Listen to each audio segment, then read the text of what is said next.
Parsons is now out. He just looks weird with the number 1 in green and yellow. And this hurts. This hurts. Here we go. And he got pressure. He got a pressure on his first play. And didn't look like his back was bothering him on that one. Well, he got Ecuador for the game. He got signed up for the game. Against Penny Sewell. This is the difference in getting that first down or not, because Goff was about to throw the dig route right up on the inside right. As soon as Yep. off his spot, didn't have the time. Micah Parsons, 1 play, 1 pressure. So Jack Fox comes in to punt. Oh, Yeah, but this is Net average last year all that for one. is Golden, the rookie. Got a flag. All that for one play. Signal, if you let it bounce inside the 20. I wish him well, man. I wish him well, except when he plays the Cowboys September week 4. Week 4. I wish him well. But there were so many mistakes that were made on that whole situation, both ways, man. But got to move on. Your thoughts, DMV? You gotta move on. It's the decision you made. That's kind of one of my issues with why they kept talking about him. Mm-hmm. It's over. You know what I'm saying? Yeah. But I will say this: all the same things besides maybe the film room stuff. Mm-hmm. I heard all the same things about D-Ware. He Yeah. doesn't show up in big games. Yeah. You know, I don't know about the can't stop the run thing, but I mean, No, that was one thing he could do. He was actually pretty good at stopping the run. But it was the showing up in big games thing. Yeah. And we'll be okay Which is with true.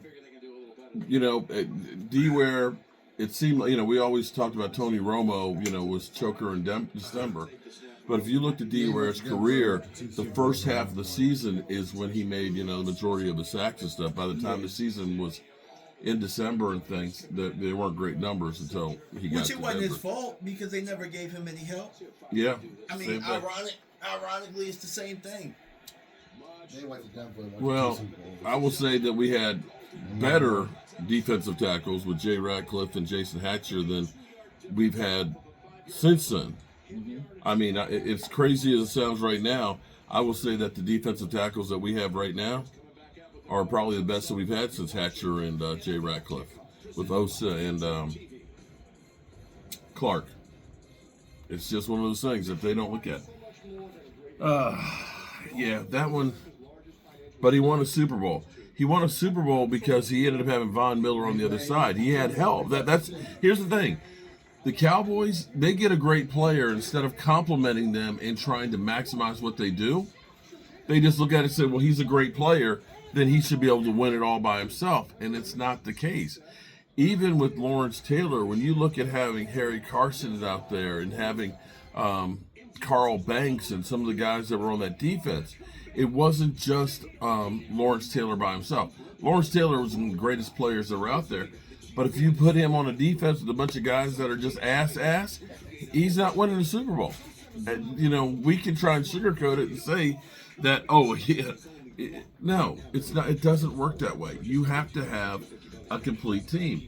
And when you looked at what the Eagles did last year, they could pass the ball, they could run the football. They had a great offensive line. They had a great center. Their edge rushers were good. They had great interior tackles, and they had a good secondary. There were very few places that you could look at the team that they had last year that had weak spots. You can't look at the Cowboys' defense and say, we're great across the board. Yeah, Diggs had one incredible season. Bland had one incredible season. But in totality, some of the other years, not quite as good.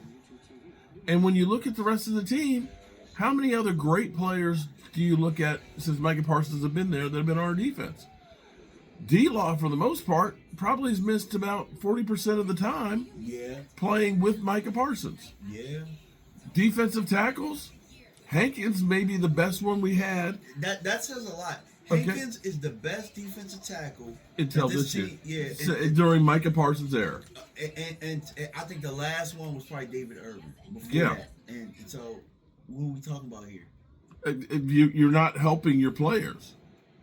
You're not. And see, that's where you look at it and you say, if you bring in a Micah Parsons to top off already good defense, then you're going to take it to a complete another level.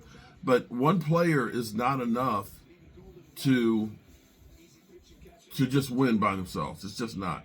And as much as people want to think that it is, there's a lot of great quarterbacks out there that aren't winning games because they don't have the players that they need on them. So right now we got Green Bay up 7-0 with the ball. Micah Parsons, one play, and it's got a pressure. And you know what might be the best thing for Green Bay to be able to do with Micah Parsons is use him and don't use him every single play. Keep that guy fresh and hungry, and just like release the Kraken on certain downs, so that way you maximize what he's doing. Yeah. See, the thing for us is Micah Parsons, we know, is small. He's about 240. And you're going against guys that are 100 pounds. So if you got him pounding against offensive tackles every single game, every single week in the same place, he will wear down. I thought that the Cowboys were getting all those edges, were just preparing to be able to put him at linebacker certain plays. And then, then whenever they needed to rush him and move him around. Yeah. That's what I thought They're going to do. But Yeah. I honestly don't think that they planned on keeping him. It didn't seem like it. I think they made negotiations rough on purpose, so that they could win that when they did move him. They could win the I'm curious if Brian Schottenheimer how big a role he had in him not being re-signed on the team. Apparently, it was unanimous. He said it was unanimous, but I'm wondering if he was the driver from him, because they always preach the culture and the leadership guys and stuff. And the Cowboys from Jump Street. No, this might be a blowout for the Lions. I mean, I'm getting blown out of here.